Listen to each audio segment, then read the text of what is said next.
नमस्कार, बहुत स्वागत है आप सभी का। मैं हूं सौरभ शर्मा और आप देख रहे हैं कुरुक्षेत्र 2024। आखिरकार 17 दिन के बाद उत्तरकाशी की सुरंग में फंसे हमारे 41 श्रमिक भाइयों को काफी मेहनत मशक्कत के बाद सुरक्षित बाहर निकाल लिया गया। अब इंतजार यह था कि कौन इस पर राजनीति शुरू करता है, तो वो आज हो गया। कांग्रेस पार्टी के नेता प्रमोद तिवारी ने कहा कि देश हमारा चांद पर पहुंच गया है, लेकिन ये 50 मीटर का फासला तय करने में हमें 17 दिन लग गए। कांग्रेस पार्टी की एक और प्रवक्ता सुप्रिया श्रीनेत ने सोशल मीडिया पर लिखा, पनौती पराक्रम, मतलब यहां भी पनौती और पराक्रम की डिबेट शुरू कर दी गई। जवाब दूसरी तरफ से आया। बीजेपी के नेता अमित मालवीय ने लिखा कि इससे पहले कि विपक्ष का इकोसिस्टम अपना दुष्प्रचार शुरू करे, तो मैं बता दूं कि एनडीएमए, जिसने पूरे रेस्क्यू ऑपरेशन को अंजाम दिया, नेशनल डिजास्टर मैनेजमेंट अथॉरिटी, उसके हेड मुखिया हैं प्रधानमंत्री नरेंद्र मोदी। इसलिए इस कामयाब रेस्क्यू ऑपरेशन का पूरा श्रेय उनको मिलना चाहिए। तो बीजेपी के नेता कह रहे हैं क्रेडिट सारा प्रधानमंत्री मोदी का है। बीजेपी के एक और नेता ने यह लिखा कि काश भोपाल गैस त्रासदी के समय भी ऐसी संवेदनशील सरकार होती तो 15,000 जाने न जाती और ना हजारों भारतीयों का हत्यारा एंडरसन हिंदुस्तान से भाग जाता। आप जानते हैं, लगातार आरोप लगता है कि उस वक्त के प्रधानमंत्री राजीव गांधी थे और उनके आदेश पर एंडरसन को भागने के लिए रास्ता दिया गया। बहरहाल ये तो सब मानते हैं कि जो उत्तरकाशी में हुआ, इस किस्म का जटिल रेस्क्यू अभियान देश में शायद पहली बार हुआ। इतनी एजेंसियां, इतने मंत्रालय लगे, विदेश से मशीनें और एक्सपर्ट भी आए, और इसमें अगर इन तमाम एजेंसियों और मंत्रालयों के बीच समन्वय नहीं होता तो न जाने अभी इन श्रमिकों को बाहर निकालने में और कितना वक्त लगता। तो आज सवाल यह है कि क्या कहना ठीक होगा कि मोदी हैं तो वाकई में मुमकिन है जो भाजपा कह रही है, और एक क्रिकेट मैच हारने पर जो कांग्रेस प्रधानमंत्री को पनौती कह रही थी, आज 41 जानें बचाने का श्रेय भी उसे नरेंद्र मोदी को देना चाहिए। बात करेंगे इस पर, लेकिन पहले आपको दिखाते हैं प्रधानमंत्री ने बचाए गए श्रमिकों के साथ जो बातचीत की, जिसको लेकर भी कुछ लोग कह रहे हैं कि प्रधानमंत्री इस मामले में क्रेडिट लेने की कोशिश कर रहे हैं, और फिर आपको सुनाएंगे हम कांग्रेस पार्टी की बात। ये केदारनाथ बाबा की, बद्रीनाथ भगवान की कृपा रही कि हम सब कुशल आप लोग आए हैं, और 16-17 दिन समय कम नहीं होता है। आप लोगों ने बहुत बड़ी हिम्मत दिखाई, बहुत बड़ी हिम्मत दिखाई। मैं लगातार जानकारियां लेते रहता था, मुख्यमंत्री जी से भी लगातार संपर्क में रहता था, मेरे पीएमओ के भी अफसर वहां आकर के बैठे थे। सर हम लोग 41 मेंबर्स थे सर, और सब अदर स्टेट थे सर, लेकिन ऐसी कोई बात नहीं, हम लोग सब भाई के जैसा रहते थे सर। किसी को भी कुछ हो तो हम लोग एक साथ रहते थे, कुछ भी प्रॉब्लम होने से कोई दिक्कत नहीं था। खाना आता था, खाना भी सब मिलजुल के बांट के सब एक जगह भी हम लोग खाते थे सर। और हम सर सबसे शुक्रिया अदा करेंगे सर उत्तराखंड सरकार की सर, जिसने हमारे साथ इतना अच्छा व्यवहार किया सर, और हमारे माननीय मुख्यमंत्री धामी साहब हमसे बराबर कांटेक्ट करते थे सर, उनका भी बहुत बहुत शुक्रिया अदा करेंगे सर। वो हम लोग का बराबर हाल चाल लेते थे सर, फोन करते थे, और आज भी जब हम लोग टनल से बाहर निकले तो धामी साहब ने हम लोग को गले लगाया, और बीके साहब भी थे सर, उन्होंने भी हम लोग को तहे दिल से शुक्रिया अदा किया और हम लोग को गले लगाया सर। हाँ, इस बार तो बीके सिंह भी पूरा समय वहां रहे, और वे भी बिल्कुल डिसिप्लिन, जैसे उनकी जो सोल्जर वाली ट्रेनिंग है ना, वो पूरी ट्रेनिंग इस बार उन्होंने दिखाई। मैं बधाई देना चाहता हूं उन सभी को, सारी एजेंसियां जिन्होंने मिलजुल कर तालमेल करके उन जिनके पास जो था सबसे बेहतर दिया जिन लोगों ने। परंतु एक यक्ष प्रश्न पिछले 17 दिन से मथता रहा हमको, भारतवासियों को, कि क्या आखिर में काम वही सैकड़ों साल पुरानी रैट की टीम आई जो माइंस में लगती है। हमारा देश चांद पे पहुंच गया है और हम अपने से खड़े हुए 50 मीटर दूर तक 17 दिन नहीं पहुंच पाए। आवश्यकता है इस घटना से सबक लेते हुए एक रिसर्च हो इस पे। तो आइए चलते हैं, अब कुरुक्षेत्र की बहस शुरू करते हैं। हमारे मेहमान जुड़ चुके हैं हमारे साथ। भारतीय जनता पार्टी के प्रवक्ता नलिन कोहली जी हमारे साथ हैं। नलिन जी, स्वागत है आपका। कांग्रेस पार्टी से आज हमारी मेहमान हैं सुजाता पॉल जी। सुजाता जी आपका बहुत स्वागत है। हाँ, इंद्रेश मैखुरी साहब हमारे साथ हैं सीपीआई एमएल से। इंद्रेश जी, आपका बहुत स्वागत है। और स्टूडियो में हर्षवर्धन त्रिपाठी जी पत्रकार हैं, हमारे साथ जुड़ने वाले हैं बस थोड़ी देर में।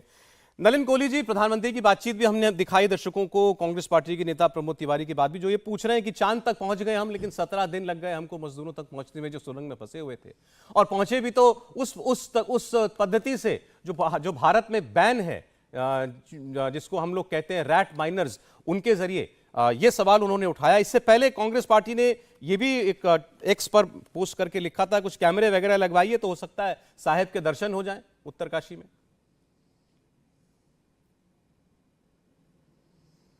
दुर्भाग्यपूर्ण है कि कांग्रेस पार्टी हर चीज में राजनीति करती है। ये एक ऐसा अवसर था जिसमें 41 लोग, उनके परिवार, उनके जानने वाले और पूरा देश जो उनके लिए प्रार्थना कर रहे थे, वो वहाँ से सुरक्षित निकले। 17 दिन तक हर प्रयास किए गए।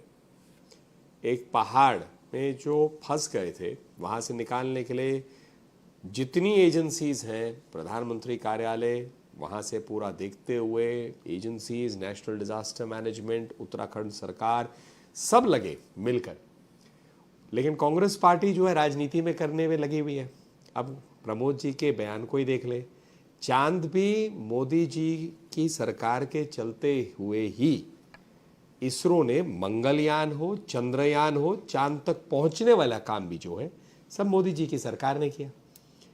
कांग्रेस पार्टी चांद तक देखती गई, चांद के नज़ारे बताती गई, और बड़े से छोटे तक वहां चिंता करती है मोदी जी की सरकार। और आप गौर करिए, पिछले 10 वर्षों में जब जब विदेश में या देश के अंदर कहीं पर भी गरीब से गरीब या कोई और वर्ग का व्यक्ति भारत सरकार की तरफ जब देखता है कि हमें हमारी सुरक्षा करिए या हमारी मदद करिए, सरकार हमेशा वहां पहुंची है। कोविड में पूरे देश को वैक्सीन दिया। फादर एलेक्सिस अगर फंसे, वहां तालिबान ने पकड़ा उनको, अफगानिस्तान, उनको लेकर आए। यमन में जब युद्ध छिड़ी गई थी तो ऑपरेशन वहां पर शुरू हुआ था, राहत 6000 लोग लाए, 1000 लोग 41 देशों के। कभी ऐसा हुआ था क्या? ऑपरेशन निस्तार हुआ, वंदे भारत में आए, यूक्रेन में से 25,000 लोग लाए गए। तो ये तो भारत सरकार काम करती है। तो मोदी जी का फॉर्मूला है काम करते जाइए। कांग्रेस का फॉर्मूला है कि काम ना करके मोदी जी की आलोचना करते जाइए। और जैसे आपने देखा, अमित मालवीय जी ने उस ट्वीट को आगे रखा है, कांग्रेस के समय पे जिन्होंने पाप किए, जो भारतीय मृत्यु जहां पर हुई, हमारे जो भाई बहन मारे गए भोपाल कांड में, उसी व्यक्ति को बकायदा गाड़ी में बिठाकर एयरपोर्ट तक लेके विदेश रवाना करने में पूरा हाथ बताया। तो इसीलिए बटाया। तो इसीलिए मुझे लगता है कांग्रेस पार्टी जितनी बार ये आलोचना करेगी, उतनी बार एक उंगली दिखाते समय 3 अपने तरफ जरूर। जरा सुजाता जी से जवाब ले लेते हैं नलिन जी। सुजाता जी, जैसा मैंने दिखाया, अमित मालवीय ने लिखा कि भाई एनडीएमए के हेड प्रधानमंत्री नरेंद्र मोदी हैं, तो इस कामयाब रेस्क्यू अभियान का श्रेय नरेंद्र मोदी को मिलना चाहिए प्रधानमंत्री के तौर पर। और दूसरा ये कहा जा रहा है कि, पूछा जा रहा है कि जो आप लोगों ने कहा था जब क्रिकेट मैच हारे कि प्रधानमंत्री पनौती में मैच देखने पहुंच गए थे, अब इनकी सरकार के दौरान ये कामयाब रेस्क्यू ऑपरेशन हो गया, तो इसका क्रेडिट उनको देंगे या नहीं देंगे? कितने शर्म की बात है कि आज हम क्रेडिट का गेम खेल रहे हैं। प्रधानमंत्री को क्रेडिट चाहिए। मैंने कई बार ट्वीट भी किया था, प्रधानमंत्री पहले ही चले जाते, इन 17 मजदूरों को निकलवा देते, क्योंकि ये जो 4 धाम प्रोजेक्ट है ये तहस नहस कर रहा है हमारे पहाड़ों को।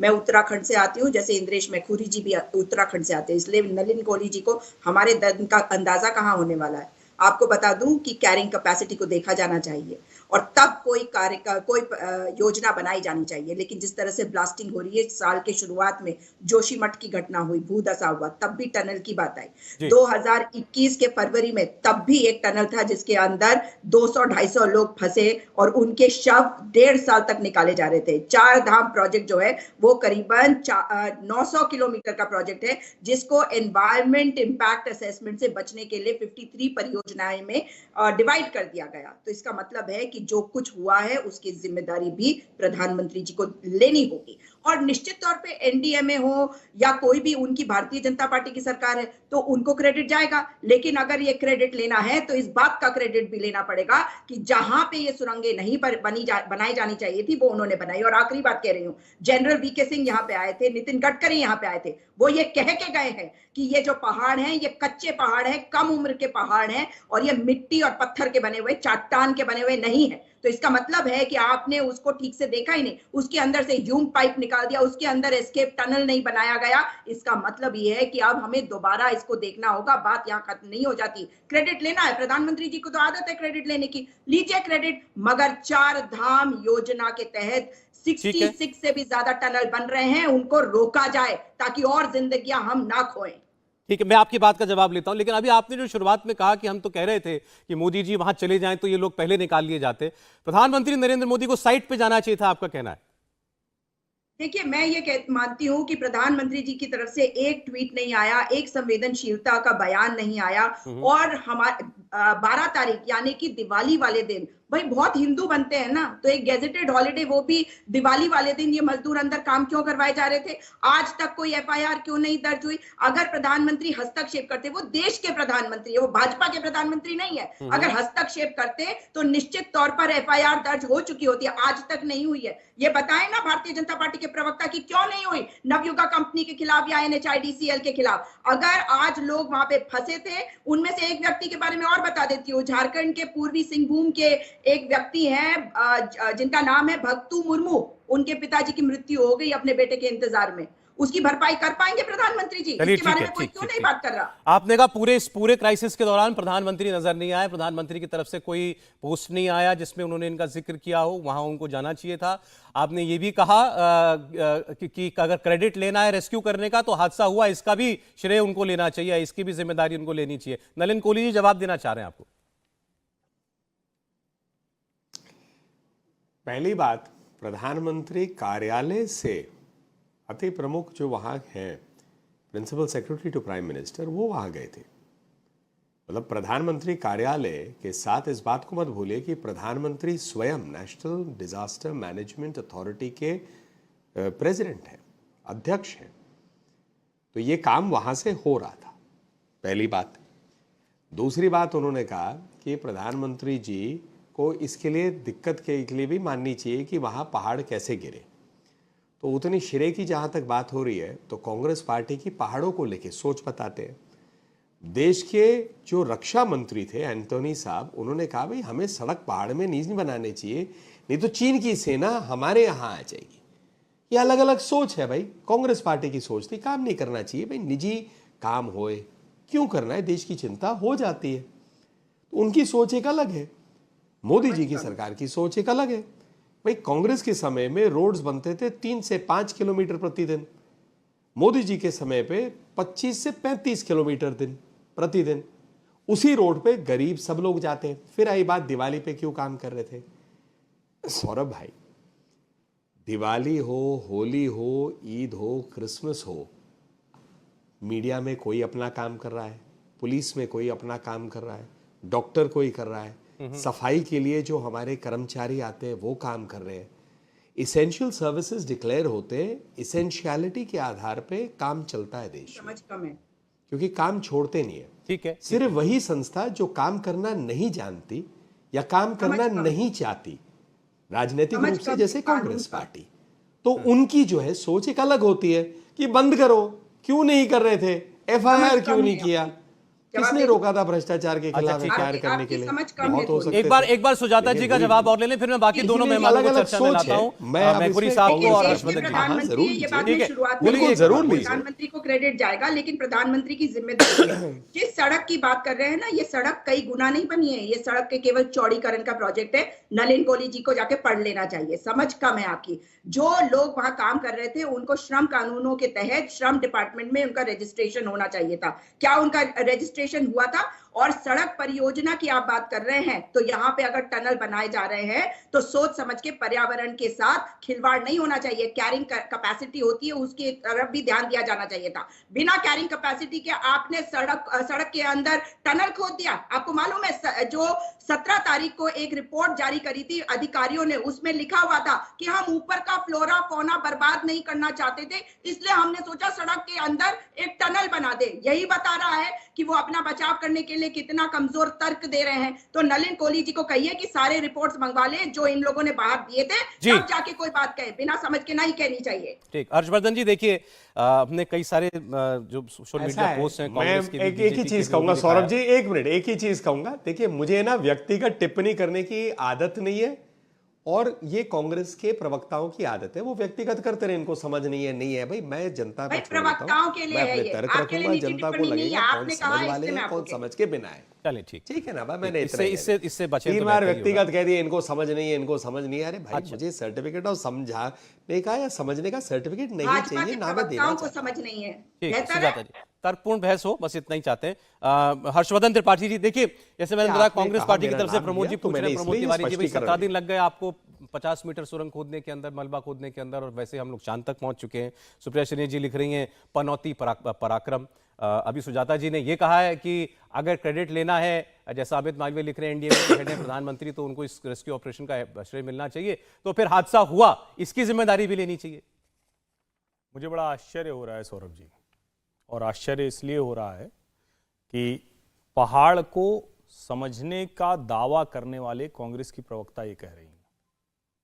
अब ये सच है कि जितने पहाड़ हैं उसमें ये जो हिमालयन टेरेन है, विशेष करके जो गढ़वाल वाला है, ये कच्चे पहाड़ हैं, भुरभुरी मिट्टी वाले हैं। अब मुझे तो नहीं पता, मैं तो 4 बार मैं भी बद्रीनाथ की यात्रा कर चुका हूँ। इंद्रेश जी बैठे हैं, जोशीमठ वाले में बड़ा आंदोलन किया था, अभी अभी हम जोशीमठ से लौटे ही हैं, 14 और 15 को हम वहीं थे, बड़ा हल्ला हंगामा हुआ था। पहाड़ को समझने वाले लोग सचमुच जानते हैं कि पहाड़ के लोगों का जीवन इससे नहीं दुरुस्त होने वाला है कि आप सड़कें बनाना बंद कर दें, टनल बनाना बंद कर दें, रेलवे का कनेक्शन वहां तक पहुंचाना बंद कर दें। और अभी मैं बताऊं आपको, मैं मतलब जो भी अभी तक गया है, जो कर्णप्रयाग तक की रेलवे लाइन की परियोजना ये सरकार पूरी करने की कोशिश कर रही है, और मैं तो अभी हो के आया, मलेथा स्टेशन भी मैं गया था। जो कुछ हो रहा है पहाड़ के लोगों का जीवन बदल देने वाला है। आप यहां दिल्ली में बैठ के, मैदान में बैठ के खूब मजे लेते रहिए, आपको क्या है, आप हाईवे पे 400 की स्पीड पे चढ़ाइए, चला दीजिए गाड़ी रफ्तार में, और वहां वो 500 मीटर के लिए उसको डरते डरते जाना है कि कहीं खाई में न गिर जाए। टनल बनती क्यों है, इसका बेसिक्स पहले पता होना चाहिए। टनल उस जगह पर बढ़ती है जहां पर या तो पानी का कोई ऐसा स्रोत है जो बहा ले जाता है, या जहां पर पहाड़ धसकते रहते हैं। आप अगर उन यात्राओं पे जाएं, पहाड़ी यात्राओं पे जाएं, तो ये आपको समझ में आएगा। जोशीमठ में जितनी चिंता व्यक्त की गई थी, उस चिंता को लेकर सरकार, एजेंसी, उनकी जिम्मेदारी है कि जोशीमठ जैसा डेंसली पॉपुलेटेड शहर वो कहीं से भी गड़बड़ ना हो। लेकिन क्या इसका मतलब यह हुआ कि सब कुछ उजड़ जा रहा था? किस तरह की रिपोर्ट्स आई थी? लगा कि पूरा देश खत्म हो गया है और जैसे हर कोई दुश्मन हो गया है। हमें 4 धाम यात्रा को सुगम बनाना ही पड़ेगा, और ये जो ऑल वेदर रोड सिलक्यारा में बन रही है, जो यमुनोत्री के रास्ते वाली है, ये बेहद महत्वपूर्ण है। बद्रीनाथ केदारनाथ की यात्रा तो फिर भी बेहतर मार्ग से लोग पहुंच जाते हैं, यमुनोत्री गंगोत्री की यात्रा करने वाले परेशान हैं। और प्रधानमंत्री नरेंद्र मोदी ट्वीट कर देते, चले जाते, कैसा कैसा मुंह बना रहे हैं। कांग्रेस की प्रवक्ता, कुछ दूसरी समस्या है क्या? आप पत्रकार बनकर कुछ बैठे दूसरी हैं ना? समस्या है क्या आपकी? पत्रकार बीच बनकर में बोलते बैठिए। हुए ऐसे मुंह बनाती, कितनी बुरी लग रही हैं आप आप। पत्रकार बनकर ऐसे बैठे मत हैं यहाँ कीजिए, पे। गंदी लग आप रही जो हैं आप। बातें आपको पता नहीं है, नहीं, मैं ये तो तरीका उत्तराखंड ठीक नहीं। में- मैंने आपके ऊपर कोई ऐसी आपको टिप्पणी पता नहीं की। है। नहीं, मैं जानता हूं आप लोग बदतमीजी के अलावा कुछ कर नहीं सकते हैं। अरे सुजाता जी, आप देखिए, आपका संकट यही है, कांग्रेसी प्रवक्ता चीखना, चिल्लाना, मुंह बनाना, खिसियाते हुए हंसना, क्या कर रहे हैं आप लोग? देश आपको देख रहा है। भाजपा के प्रवक्ता बनके बैठे। कुछ भी आप कहिए, आप खुद ही नजर आ रही हैं क्या है। मुझे भी लोग देख रहे हैं मैं क्या बात कर रहा हूं, पूरा पहाड़ सुन रहा हो। उनकी चिंता को आप लोगों ने एक अपना मिनट, सुजाता जी, राजनीतिक सुजाता हथियार जी। बना दिया है। सुजाता जी, इसमें इतना उखड़ने की क्या बात है? कोई मुझे बात बताइए। नहीं, बोलने दीजिए सौरभ जी, क्या बात है इसमें इतना उखड़ने की? एकदम- और हाँ, ये पत्रकार हैं, प्रवक्ताओं को बोलने दीजिए। इससे इनकी क्या राय है, ना, अपनी राय व्यक्त देश कर रहे उनको हैं। और अच्छे से जानता आप है। उससे एग्री ना कीजिए, आप अपनी बात कह लीजिए। 7 लोग पहले भी परियोजना के कारण मर चुके हैं भाई। जी। ये कैसी बातें कर रहे हैं? तो ये जैसी भी मतलब बात वहां कर रहे हैं, ये पर इनकी कोई राय है, बात इनकी ओपिनियन है। आप नहीं सहमत हैं, आप कह दीजिए कि भाई आप गलत कह रहे हैं। आपको तो कोई नहीं रोक रहा कहने से। क्या कह रही हैं आप? एमसीटी के पास है। एमसीटी का मतलब तो समझते होंगे वरिष्ठ पत्रकार महोदय। मैडम कुछ ये जो भी, अब मैं आपसे कह तो रहा हूं, आपको लगे कि सौरभ ये जी, कोई तथ्यात्मक गलती देखिए, कर रहे हैं, नहीं संकट समझिए। तो आप कह दीजिए, करेक्ट कर दीजिए। लेकिन हम लोग आराम से तो बात कर सकते हैं, सभी असली लोग। संकट हाँ, तो समझिए। निजी टिप्पणी करना बंद करें। ये जो अचानक गुस्सा आ जाना, ये सब जानते हैं, ये तरीका है कांग्रेसी प्रवक्ता। चलें, ठीक। लेकिन इससे कुछ हासिल नहीं होगा मैडम। आप बात करने की तमीज। इससे ये कुछ बात हासिल करने नहीं की होगा। अच्छा, क्योंकि ठीक। देश आपको देखे ये अच्छा ही है। चलिए ठीक है, ऐसे बात हर्षवर्धन जी आप ना उलझे, सुना ना रहे उलझे, ठीक। कोई पर्सनल रिमार्क एक दूसरे के लिए हम लोग क्यों करें? हम लोग बात कर रहे हैं इन्होंने और कहा ना, संवेदनशील मैंने विषय। तो नहीं किया ओके इसके सुजाता जी आगे बढ़ते हैं, इससे आगे बढ़ते हैं। मैखुरी साहब भी इंतजार कर रहे हैं बहुत देर बस से। एक मैं इसको वाइंड अप कर दूं। प्लीज शॉर्ट में। इस परियोजना को पूरा करना चाहिए। सरकार को बंद करना सिर्फ चाहिए। गढ़वाल नहीं, फिर बीच में बोल रहे हैं, क्या बीमारी है भाई? चलिए बोले, आप बोले, आप कंप्लीट संकट कीजिए। आपका गंभीर है सुजाता चाहिए जी। परियोजना को। अरे कमाल हो गया। अच्छा ठीक है, आप सुजाता जी को कहिए बोले, थोड़ा सा उनको कुछ बोलने की इच्छा है, बोल नहीं, दीजिए। मैं मैखुरी साहब को चर्चा में लाना चाहता हूं। अब आपकी बात खत्म हो गई हो तो आपकी बात नहीं, पूरी मैं हो गई। यही कह रहा हूं कि जो सबसे जरूरी क्या है, पहाड़ के हर व्यक्ति तक बुनियादी सुविधाएं पहुंचे, इसके लिए ठीक है। सड़क, रेलवे, टनल, जो कुछ संभव हो बने।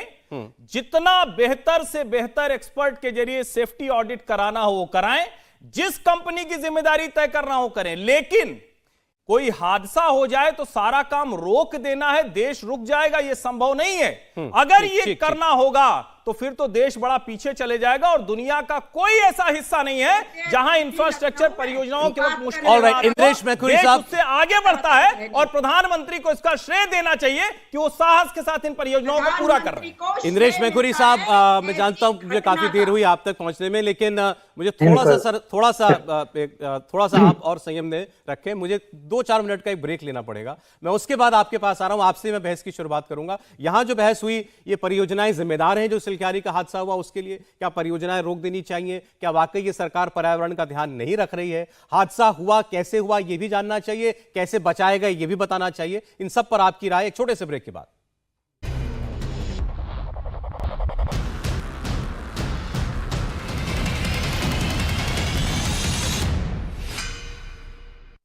आप देख रहे हैं कुरुक्षेत्र। एक बार फिर चर्चा शुरू करते हैं। नलिन कोहली जी बीजेपी से, सुजाता पॉल जी कांग्रेस पार्टी से हमारे साथ हैं, इंद्रेश मैखुरी साहब सीपीआईएमएल से हमारे साथ हैं, हर्षवर्धन त्रिपाठी जी स्टूडियो में मौजूद हैं।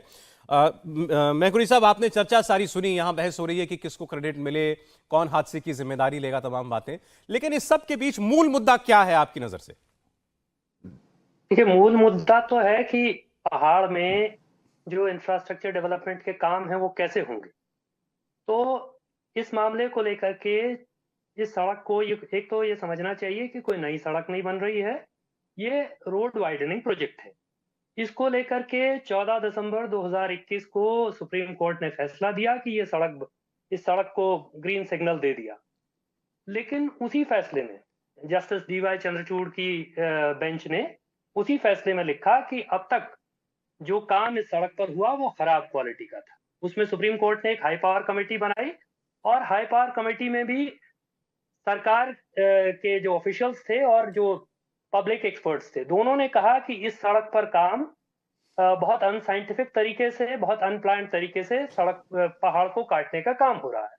सुप्रीम कोर्ट ने हाई पावर कमेटी की इस बात को माना। हालांकि सुप्रीम कोर्ट ने कहा कि सड़क बननी चाहिए, लेकिन इस बात को माना और ये लिखा अपने फैसले में कि आगे से, अब तक खराब तरीके से काम हुआ, आगे से सस्टेनेबल तरीके से काम करना चाहिए, आगे से एनवायरमेंटल कंसर्न्स को ध्यान में रखना चाहिए। माननीय उच्चतम न्यायालय के फैसले में लिखा है कि एनवायरमेंटल कंसर्न्स को ध्यान में रखने में यदि प्रोजेक्ट की कॉस्ट बढ़ जाए तो उसको भी बढ़ने देना चाहिए। लेकिन जिस तरह से पूरी सड़क पर काम हो रहा है, एजेंसीज जैसे काम कर रही हैं, उससे तो दिखाई दे रहा है कि सुप्रीम कोर्ट के आदेश का पालन नहीं हो रहा है। इसमें सिलक्यारा स्पेसिफिक अगर बात करें तो 20 फरवरी 2018 को माननीय प्रधानमंत्री जी की अध्यक्षता में इकोनॉमिक अफेयर्स की कैबिनेट कमेटी ने सिलक्यारा की टनल को अप्रूव किया, और उसमें जिक्र था कि एस्केप रूट, एस्केप टनल बनेगी।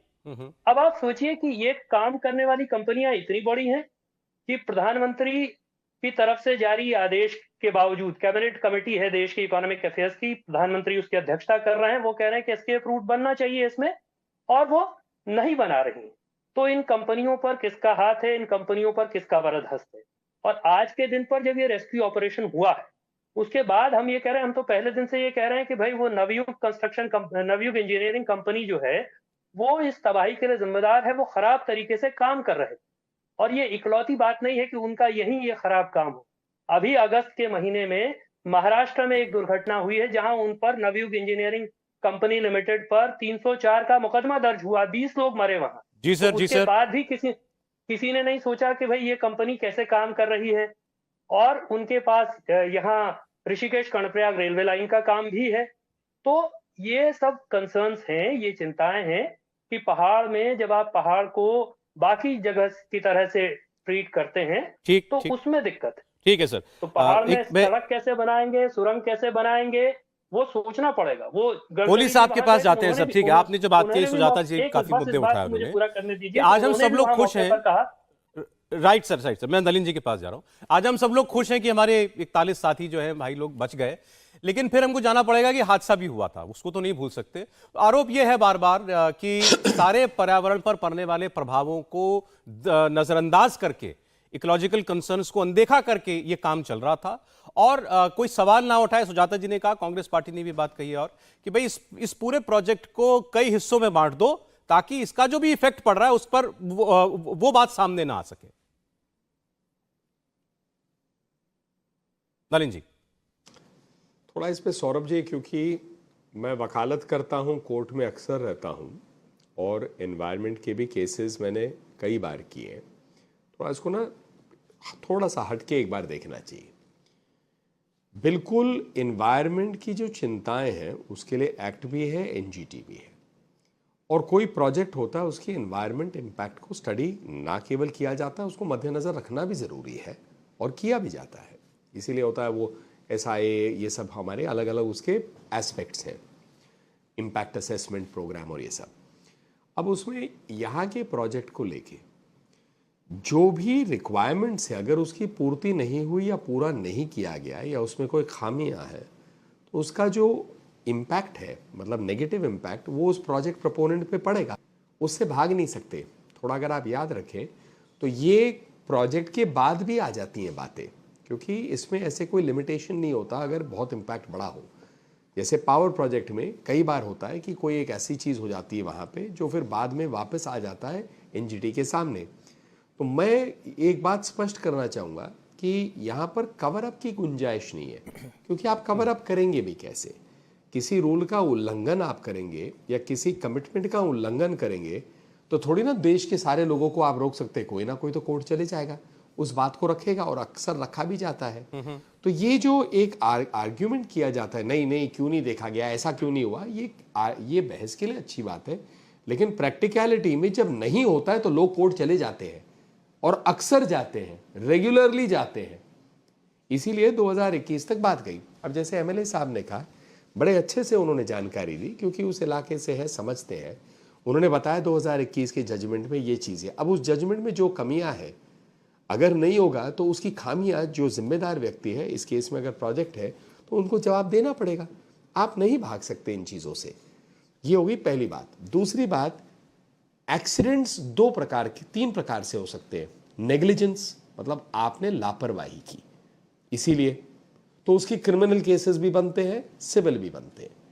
दूसरा है फैक्टर्स बियॉन्ड कंट्रोल, भाई आपने अपनी तरफ से पूरी कार्रवाई ठीक से किया, जैसे करना चाहिए वैसे किया, लेकिन दुर्घटना हुई। ऐसा भी होता है भाई, लैंडस्लाइड आ जाता है। जैसे आप ये नहीं कह सकते कि मैं लैंडस्लाइड को प्रेडिक्ट नहीं किया, भाई पहाड़ गिर गया, आप क्या कर सकते हैं उसका। अब आई बात तीसरे की, पूरे हिमालय पर्वत हमारे जो है नाजुक है। भाई मिजोरम अगर आप चले जाए या पूर्वोत्तर जाए, इससे नाजुक है, मिट्टी के पहाड़ है, पत्थर तो बिल्कुल भी नहीं है कई जगह। तो फिर भी रोड्स तो बनेंगे ना। आप ये थोड़ी ना कहेंगे कि भाई यहाँ पर सड़क नहीं बननी चाहिए और जिसका गांव दूर है वहां तक सड़क नहीं जाए, वो बस अब रहे कोने में पैदल आए। एक जमाने में 7-7 दिन लगते थे मैट्रिकुलेशन एग्जाम देने के लिए। तो इन सबको साथ देखते हुए काम होंगे। आरोप प्रति आरोप से डिबेट पे चल सकता है वो, लेकिन वास्तविक रूप से जो कोर्ट की प्रक्रिया है, ये प्रोजेक्ट्स की प्रक्रिया, तो उनको फॉलो करना पड़ता है, करते हैं। ठीक, सुजाता जी। देखिए, बहुत जरूरी है समझना कि जो हमारा फॉरेस्ट एक्ट है उसमें संशोधन किया गया, और इस संशोधन के तहत ये कानून में एक नया प्रावधान आया कि 100 किलोमीटर से अगर कम है तो आप उसमें एनवायरमेंट इम्पैक्ट असेसमेंट से बच सकते हैं। और ये प्रोजेक्ट दरअसल 890 किलोमीटर का है, और इसको जब 53 प्रोजेक्ट्स में डिवाइड किया गया तो इन एनवायरमेंटल इम्पैक्ट असेसमेंट से बचा गया, यानी कि हुआ ही नहीं एनवायरमेंट इम्पैक्ट असेसमेंट। दूसरी बात, अभी भाजपा के प्रवक्ता कह रहे थे कि रोड्स ना बनाई जाए, तो बात तो ये है, हम तो पहले से कह रहे हैं कि रोड्स तो ऑलरेडी है, ये रोड वाइडनिंग प्रोजेक्ट कहा गया। और जब ये मामला सुप्रीम कोर्ट में गया था और फाइनल जो आदेश आया था उसमें इसको नेशनल सिक्योरिटी का, क्योंकि सरकार ने बताया था, इसलिए इसको परमिशन मिली थी। और बाकी बातें अभी मैखुरी जी बोल चुके हैं, उसके बारे में नहीं कह रही हूं मैं। लेकिन हाई पावर्ड कमेटी में जो रवि चोपड़ा जी की अध्यक्षता में बनाया गया था, उन्होंने भी इस पर कई बार सवाल करे और उनको बुलाया तक नहीं जाता था इनकी मीटिंग्स में, और तब उन्होंने इससे रिजाइन कर दिया। भले ही उन्होंने कारण कुछ भी दिए हो, लेकिन ये बात सबके सामने थी कि उनकी सुनी नहीं जाती है। दूसरी बात, अगर ये कंपनी होती, कोई और कंपनी होती, कि क्या ये जरूरत नहीं है कि इतना बड़ा हादसा हुआ तो इसमें एफआईआर दर्ज होनी चाहिए थी। और ministry of road transport and highways के तहत एनएचआईडीसी है, और एनएचआईडीसी ने ये काम नवयुगा कंपनी को दिया था। तो मुझे तो ये जानना है कि एफआईआर दर्ज क्यों नहीं करी गई, क्योंकि मैं आपको बता दूं कि जनरल वीके सिंह से जब ये बात पत्रकारों ने पूछा तो वो झुंझला गए थे, और उन्होंने ये कहा था कि पहले हम लोगों को निकाल ले, फिर हम एफआईआर दर्ज करेंगे। तो भाजपा के प्रवक्ता बता दे कि सरकार क्या इतनी कमजोर है कि आप एफआईआर दर्ज नहीं कर सकते? ये तो किसी के भी गले नहीं उतर रही। इसका मतलब है कि नवयुगा कंपनी को और एनएचआईडीसी को अब बचाने की कोशिश करी जाएगी। भाई, ये तो हम सबके लिए एक बहुत ही सुखद बात है कि हमारे 41 के 41 मजदूर जो हैं वो सुरक्षित बाहर आ गए, लेकिन क्रिमिनल नेग्लिजेंस का जो एफआईआर सरकार के द्वारा दर्ज कराया जाना चाहिए था, वो क्यों नहीं कराया गया? और एनवायरमेंट, ठीक है मैम, ठीक है, आप कह रही हैं इसकी लायबिलिटी किसी की तो होगी, जो कंपनी वहां काम कर रही है उसकी जिम्मेदारी तय करें, एफआईआर करा। जयराम रमेश जी ने लिखा है, मैं हर्षवर्धन जी से पूछ रहा हूं कि हिमालय क्षेत्र में भविष्य की सारी परियोजनाओं को रोककर उनका प्रोफेशनल इकोलॉजिकल उनकी जांच होनी चाहिए। फिलहाल सारे प्रोजेक्ट्स रोके जाने चाहिए। देखिए, मैं इसी पर थोड़ा सा आश्चर्यचकित हो जाता हूं। जयराम रमेश जी ये कह रहे हैं, और यूपीए की सरकार में एक समय में सोनिया जी जब यूपीए चेयरपर्सन थी तो जयराम जी को थोड़ा अपमानित मुद्रा में रहना पड़ा था। मैं उसके विस्तार में नहीं जाऊंगा, नहीं तो विषयांतर हो जाएगा। लेकिन ये जो परियोजनाएं हैं, सुप्रीम कोर्ट के पूर्व न्यायाधीश AK सीकरी वो इसको मॉनिटर भी करते हैं। एनवायरमेंटल एक्सेस की, जिसको कहते हैं ना कि असेसमेंट करने की जो बात है, वो उनके जिम्मे है। 900 किलोमीटर की ये परियोजना, ये पता है कि ये 900 किलोमीटर की परियोजना है। चूंकि किसी भी परियोजना को जब आप, जिसको कहते हैं टेंडरिंग होती है, जब अलॉट करते हैं तो वो सेक्शंस में से होती है। कभी ऐसा नहीं होता कि एक साथ 1000 किलोमीटर की, 2000 किलोमीटर की परियोजना दे दी जाए। जिस भारतमाला की बात की जाती है तो 10,000 किलोमीटर की परियोजना है। तो मुझे लगता है कि थोड़ा समझना चाहिए कि टेंडरिंग कैसे होती है, काम कैसे दिया जाता है। दूसरा, जो बॉर्डर सिक्योरिटी की बात है, हमारे अपने सैनिक उन्हीं जगहों पर, चाहे अरुणाचल की सीमा हो, चाहे नॉर्थ ईस्ट के दूसरे राज्यों से सटी हुई सीमा हो, या फिर पाकिस्तान से सटी हुई सीमा हो, किसी भी सीमा पर इसी तरह का हाल रहा। और जो बात है, ये सच है कि वहां रोड थी। कैसी रोड थी? पहले पैदल जा सकते थे, फिर रोड थोड़ी और बेहतर हुई। ये सब कांग्रेस के शासनकाल में भी हुआ है। बद्रीनाथ तक की यात्रा के लिए पहले थोड़ी ना यात्रा नहीं हुई, पहले लोग पैदल जाते थे, फिर थोड़ा ज्यादा हुई, गाड़ियां जाने लगी, और अब स्थिति है कि उसको बेहतर करने की कोशिश हो रही। इस बात पर मैं इंद्रेश जी की एकदम सहमत हूं कि इसका सेफ्टी ऑडिट होना चाहिए, लेकिन ऐसा हंगामा नहीं करना चाहिए कि जोशीमठ जैसा पीपली लाइव हो जाए, तमाशा इस तरह खड़ा हो जाए। और वहां भी सरकार ने पूरी संवेदनशीलता के साथ, तब भी यही पुष्कर सिंह धामी मुख्यमंत्री थे, वहां जाकर उन्होंने कैंप किया, जितने तरह के लोगों की मुश्किलें थी उसको समझा, जिन घरों में दीवारों में दरार आई थी उसको ठीक कराने का काम किया। जो लगा कि गड़बड़ हो गया, 2 होटल गिराए गए, मुझे लगता है कि अनप्लान्ड डेवलपमेंट नहीं होना चाहिए, लेकिन जो बुनियादी सुविधाएं हैं उसको तो हमें पहाड़ के लोगों को देना होगा। यह कह के काम नहीं चलेगा कि चलो ठीक है, बड़ा अच्छा है। और मैं एक बात कह दूं, पहाड़ के लोग हैं, आज तक देहरादून से ऊपर गैरसैंण राजधानी नहीं जा पाई। क्यों नहीं जा पाई गैरसैंण राजधानी? वो पहाड़ के लोग जानते हैं, क्योंकि सबको देहरादून रहना है। मैखुरी साहब इस पर मुस्कुरा रहे हैं। मैखुरी साहब, देखिए अब आगे का रास्ता क्या किया जाना चाहिए? क्या वाकई ये चारधाम प्रोजेक्ट जो है इसको रोकने की जरूरत है, या इसके सेफ्टी ऑडिट्स हो, इसके इन्वायरमेंट पर पड़ने वाले प्रभाव उसकी जांच हो? आगे के लिए क्या जरूरी है? मैं ये कह रहा था कि जोशीमठ में आज के दिन पर भी ऐसा नहीं हुआ कि उनके लोगों के घरों की दरारें पट गई हैं, ऐसा नहीं हुआ। लोगों के रीसेटलमेंट की भी व्यवस्था नहीं हुई। अभी भी जमीन सेफ है कि नहीं सेफ है और उनको कहाँ बसाया जाएगा ये अभी भी तय नहीं हुआ। तो इसलिए ये कहना कि जोशीमठ में सब ठीक हो गया, खाम-खां का तमाशा हो रहा था, मैं समझता हूँ कि ये ठीक बात नहीं। और हम ये कह रहे हैं कि पहाड़ में आप कैसे विकास करेंगे उसका मैदानी पैमाना नहीं हो सकता, उसको मैदानी तरह से नहीं देखा जा सकता। और आप चूंकि उसी तरह से कर रहे हैं इसलिए बड़े पैमाने पर विनाश हो रहा है। और विकास का विनाश, ये जो मतलब ये बड़ा शब्द है मैखुनी साहब। ये विकास का जो विकास हमारे यहाँ जो विकास का मॉडल है वो एक तरह से विनाश पैदा कर रहा है। और ये कोई किसी सरकार की बात नहीं है। 2013 में हमने देखा केदारनाथ की आपदा हुई और उस केदारनाथ की आपदा के बाद भी यह सवाल खड़ा हुआ कि ये जो इतने बड़े बड़े प्रोजेक्ट्स हैं और जिस बेतरतीबी से बनाए जाते हैं, सारे पर्यावरणीय मानकों को धता बताते हुए, उससे विनाश पैदा होता है। 2021 में जोशीमठ के ही इलाके में रैणी तपोवन में वो फ्लैश फ्लड आया, उसके बाद एक परियोजना 13 मेगावाट की बह गई और दूसरी हाइड्रो पावर प्रोजेक्ट की टनल में 204 लोग कैद हो गए, वो आज तक नहीं निकाले जा सके, उनकी बॉडीज टुकड़े टुकड़े में निकलती रहती है अभी भी। तो इन सारे दुर्घटनाओं का हम सबक क्या सीखेंगे? तो हम सबक सीखेंगे कि हम विकास का कौन सा मॉडल लागू करना चाहते हैं जिससे कि कम से कम नुकसान हो पर्यावरण का, प्रकृति का, पारिस्थितिकी का और मनुष्य का भी। और इस सड़क के प्रोजेक्ट में भी मैं आपको बताऊं कि ये कोई अकेली दुर्घटना नहीं है, बिल्कुल इसमें इसमें दुर्घटनाओं की एक श्रृंखला है। मैं आपको सिलसिलेवार गिनवा सकता हूँ कि कब इंद्रेश जी, आज समय जरा कम है, लेकिन आपने जो बात कही बिल्कुल ठीक है। ये सबक तो सीखना पड़ेगा, हादसा तो हुआ तो उसका सबक तो लेना पड़ेगा। आपने जो बात की उसका उत्तर मैं नलिन जी से लूं कि विकास का ये मॉडल विनाश पैदा कर रहा है। नलिन जी,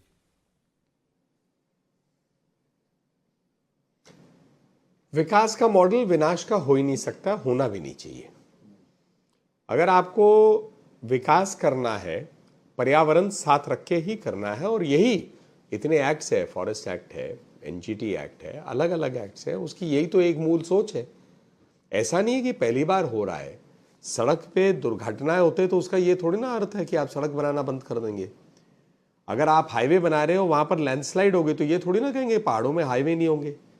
समुद्र के किनारे कुछ अगर आप कर रहे हो और वहां पर या नदी किनारे करते बाढ़ आ जाए तो आप कहेंगे क्योंकि आपने इसको किया। ये जवाब नहीं हो सकता है। ये होगा कि भाई नदी की चिंता कैसे करनी है, वहां पर अगर पावर प्रोजेक्ट्स आ रहे हैं उनकी भी कैसे चिंता करनी है, दोनों चीजें साथ होंगी। तो मैं इस मॉडल, इस बात से मैं सहमत नहीं हूं किसी के साथ भी, किसी पार्टी के हो वैसे हो, कि आप ये कहें कि विकास और एनवायरनमेंट आमने सामने और विकास बंद होना चाहिए एनवायरनमेंट के लिए। एनवायरनमेंट की भी चिंता करनी है, विकास की भी करनी है, नहीं तो देश आगे बढ़ ही नहीं सकता है। लोगों की मूलभूत सुविधाएं उन तक पहुंच नहीं सकती है। तो इसीलिए ये दोनों साथ साथ चलती है।